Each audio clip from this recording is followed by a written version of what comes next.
बात इलेक्शन कराने की नहीं है। अगर इलेक्शन से कोई भाग रहा है तो वो इमरान खान भाग रहा है। वो सिर्फ मुल्क में ये तमाशा चाहता है। ही वो शख्स है जो, जिस तरह पहले कहा, जो अपने मोहसिनों को भी नहीं छोड़ता। जो शख्स इस पर मेहरबानी करे ये उसी को डसता है। एक शख्स फसाद चाहता है, अनारकी चाहता है, लाशें चाहता है, उसको इलेक्शन से कोई सरोकार नहीं है।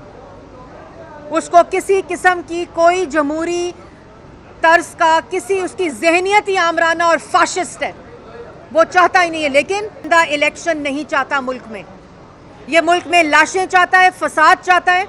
अगर ये इलेक्शन चाहता होता तो ये इस्तीफा क्यों देता? ये बात सारी शुरू कहां से हुई कि एक पागल शख्स, एक जहनी मरीज शख्स जिसके हाथ में माचिस है, वो पूरे जंगल को, पूरे मुल्क को आग लगाना चाहता है। सुप्रीम कोर्ट के जो फैसले हैं वो अफरादी फैसले नज़र आ रहे हैं, वो फ़र्द के फैसले नज़र आ रहे हैं। कल के एक फैसले के ऊपर आज सुप्रीम कोर्ट के रजिस्ट्रार का सर्कुलर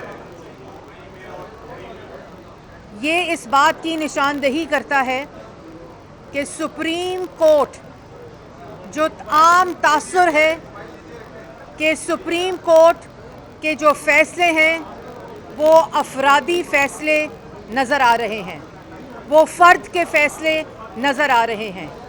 ये नहीं हो सकता कि एक मुअज़्ज़िज़ जज का फ़ैसला सुप्रीम कोर्ट के रजिस्ट्रार के सर्कुलर के नतीजे में कलअदम करार दे दिया जाए। और ये बात सारी शुरू कहाँ से हुई कि एक पागल शख्स, एक जहनी मरीज शख्स जिसके हाथ में माचिस है, वो पूरे जंगल को, पूरे मुल्क को आग लगाना चाहता है। पहले कागज लहराकर साइफर की कहानी घड़ी, आइन तोड़ा, असेंबली तोड़ी, प्रेसिडेंट से आइन शिकनी करवाई, डिप्टी स्पीकर से आइन शिकनी कराई, स्पीकर से आइन शिकनी कराई। और इसी सुप्रीम कोर्ट ने, फुल बेंच ने ये फैसला दिया कि ये आइन शिकन है, इसने आइन तोड़ा है। उसी शख्स ने पंजाब असेंबली तोड़ी, खैबर पख्तूनख्वा की असेंबली तोड़ी, क्योंकि वो जानता था कि वो पकड़ा गया है।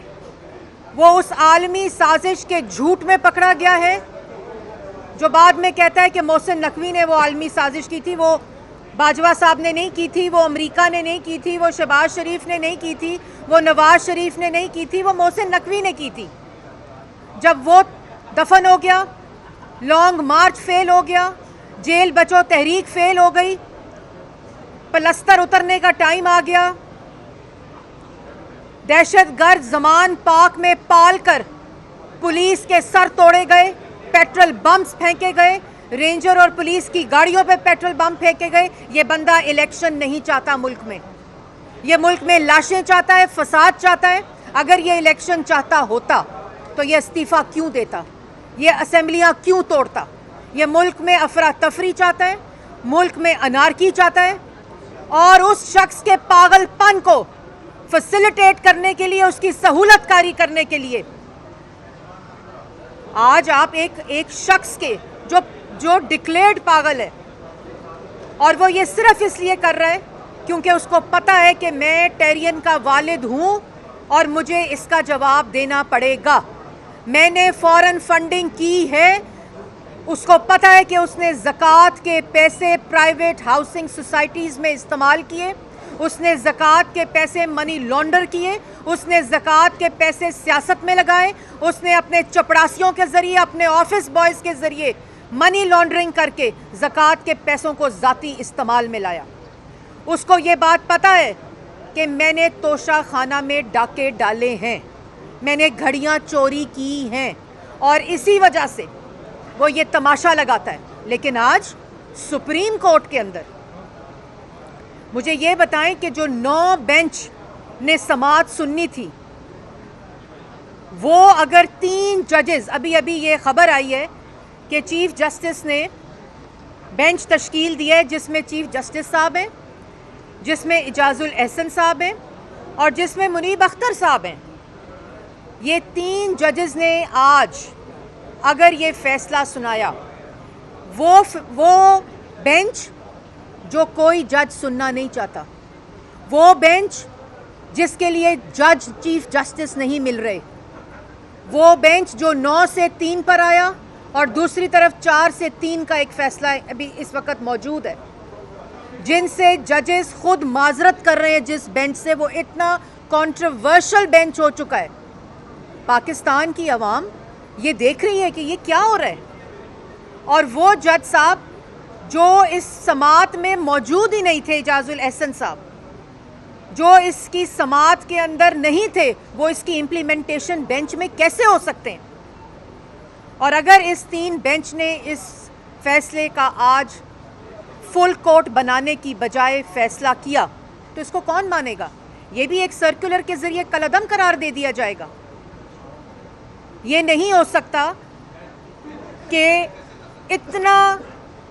इतनी जो समात कंट्रोवर्शियल हो चुकी है, जिसका पूरा जो कॉन्टेक्स्ट है, पहले ही इस पागल ज़हनियत, इस पागल शख्स को 63A को रीराइट करके इस शख्स के हवाले पंजाब हुकूमत की गई थी। ये बहरान की बुनियाद ही वहाँ से शुरू हुई थी। और एक शख्स है जिसको सुप्रीम कोर्ट बुलाती है, उसको गाली देता है, उसको धमकाता है, उससे धावा बोलता है। हाई कोर्ट बुलाती है तो जुलूस लेकर जाता है कि मैं छोड़ूंगा नहीं, जजेस को गाली देता है, धमकाता है। सेशन कोर्ट बुलाती है तो जज को कहता है, ओ ज़ेबा जज, मैं तुझे देख लूंगा।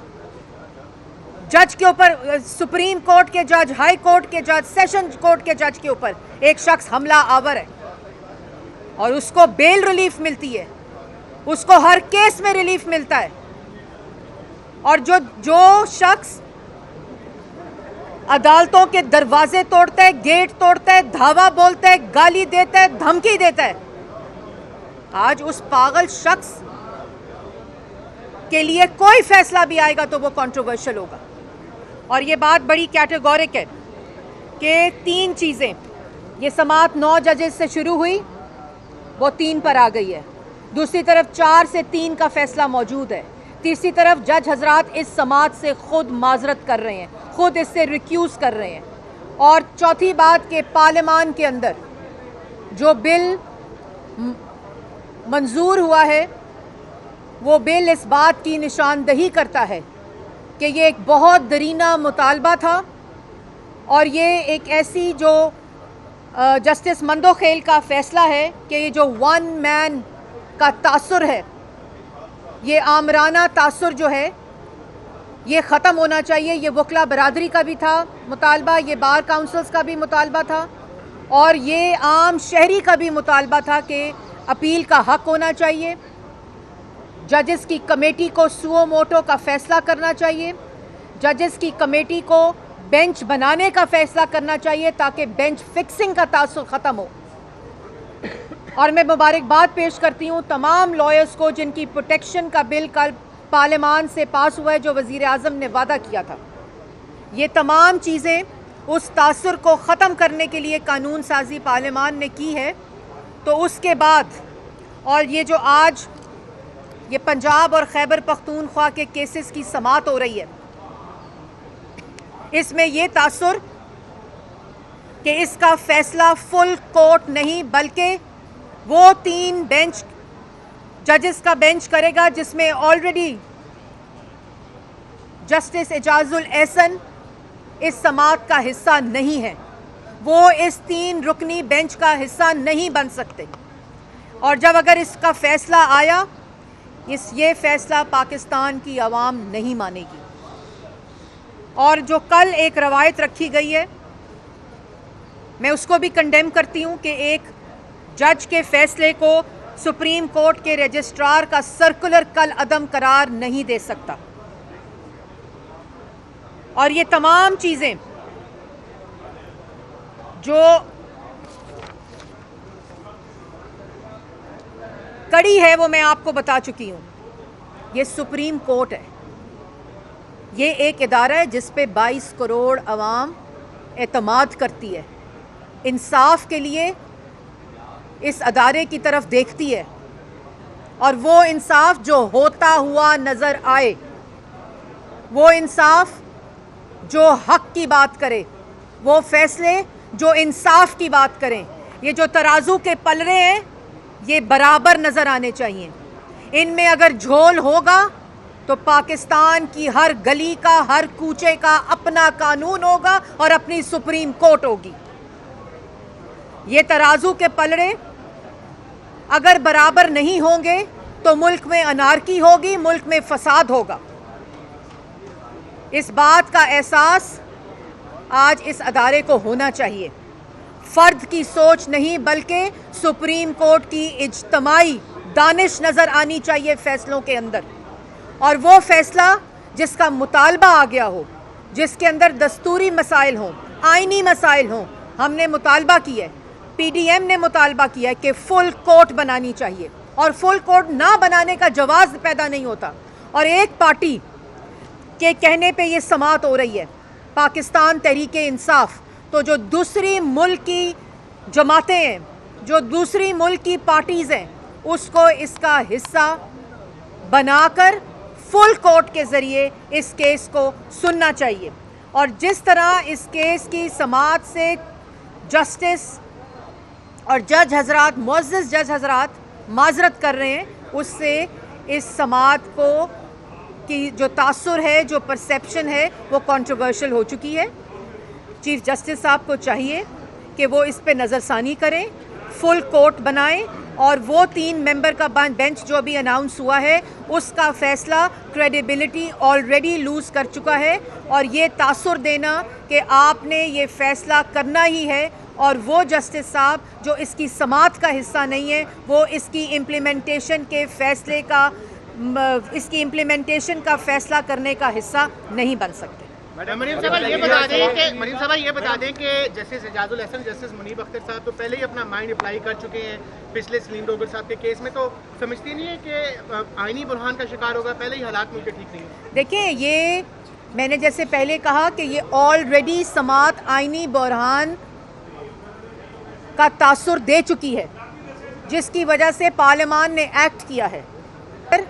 एक शख्स फसाद चाहता है, अनारकी चाहता है, लाशें चाहता है, उसको इलेक्शन से कोई सरोकार नहीं है, उसको किसी किस्म की कोई जमहूरी तर्ज का, किसी उसकी जहनियत ही आमराना और फाशिस्ट है, वो चाहता ही नहीं है। लेकिन ये अदारों की जिम्मेदारी है और सुप्रीम कोर्ट की जिम्मेदारी है कि मुल्क को आईनी बुरहान से बचाया जाए। मैडम, आपने बात की है तराजू के पलड़े बराबर बनता, 3 रुकनी जो बेंच है वो फैसला करता है, आपको कबूल होगा फैसला?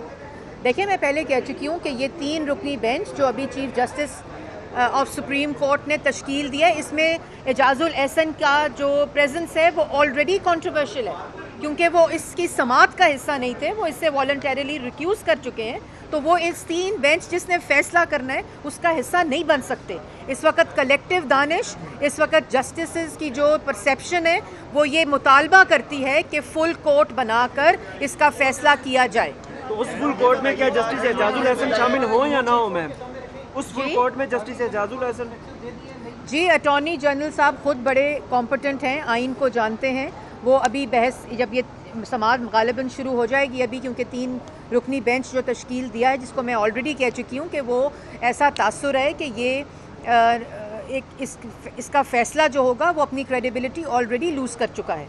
और फुल कोर्ट बनाकर जो मैंने बात की है, AG ने भी जो अटॉर्नी जनरल हैं और तमाम जमातों का, एक अगर जमात पाकिस्तान तहरीक इंसाफ है, उसकी मर्ज़ी, उसकी अना और उसकी मंशा के ऊपर मुल्क का आइन नहीं चल सकता। तमाम जमातें जो PDM की जमातें हैं, जो इत्तेहादी हुकूमत की जमातें हैं, जो पाकिस्तान की मेजॉरिटी को रिप्रेजेंट करती हैं, उनको इसमें शामिल किए बगैर वो फुल कोर्ट का मुतालबा कर रही हैं। और क्या वजह है कि एक फुल कोर्ट का मुतालबा आ चुका है तो फुल कोर्ट क्यों नहीं बनाई जा सकती? मैडम, ये बताइएगा कि आपने कहा है कि ये बिल पास हुआ है, जिन जजों ने वज़ीर-ए-आज़म को नाअहल किया है या सजाएं दी है, क्या हुकूमत ऐसी कुछ कानून साजी करनी जा रही है कि उनको सजाएं दे? आप उसकी हिमायत करती हैं? देखिए, मैं ये समझती हूँ कि जिन ने अपना हिस्सा डाला है किसी भी गैर आइनी काम में, उसका ताल्लुक जिस भी अदारे से होगा, उसको कानून के मुताबिक सज़ा देनी चाहिए। और जब तक वो अशख़ास उस कानून के और इंसाफ के कटहरे में नहीं आएंगे तो ये डेटरेंस कायम नहीं हो सकती कि आइंदा आने वाले जो जज हजरात हों, जो और अदारों से ताल्लुक़ रखने वाले हों, पार्लियामान से ताल्लुक़ रखने वाले वो लोग हों, हर किसी को आइन ये हदायत करता है, ये हुक्म देता है कि वो अपनी आइनी हदूद में रहें। मैम इलेक्शन ना करवाना क्या आइन की खिलाफ वर्जी नहीं है? मैम इलेक्शन ना करवाना, देखिए बात इलेक्शन कराने की नहीं है। अगर इलेक्शन से कोई भाग रहा है तो वो इमरान खान भाग रहा है। वो सिर्फ मुल्क में ये तमाशा चाहता है। इलेक्शन अगर कोई इस मुल्क में करा सकता है और कोई चाहता है कि हो, तो वो जमहूरी जमातें हैं कि पाकिस्तान की आवाम वोट देकर एक फाशिस्ट को, एक चोर को, एक नफ्सियाती मरीज को, जिसका मसला सियासी नहीं बल्कि नफ्सियाती है, उसको इस मुल्क की सियासत से बाहर करे। लेकिन वो शख्स मुल्क में अनारकी डाल के, फसाद डाल के, गुंडागर्दी करके, बदमाशी करके हर फैसला अपनी मर्जी का लेना चाहता है। और ये वक्त दूर नहीं, यही सुप्रीम कोर्ट अगर कोई फैसला इमरान खान के खिलाफ देगी, यही इमरान खान इनको गाली भी देगा, इनको धमकाएगा भी, इनको बुरा भला भी कहेगा। यही इमरान खान और यही वो शख्स है जो, जिस तरह पहले कहा, जो अपने मोहसिनों को भी नहीं छोड़ता। जो शख्स इस पर मेहरबानी करे, ये उसी को डसता है। मैडम यही चीफ जस्टिस है जिन्होंने 100 मोटो लेकर इस वक्त बहुत जल्द जिन्होंने 100 मोटो में फैसला किया था, जिसके नतीजे में आप लोगों की हुकूमत आई थी। अब ये 1 साल में ऐसा क्या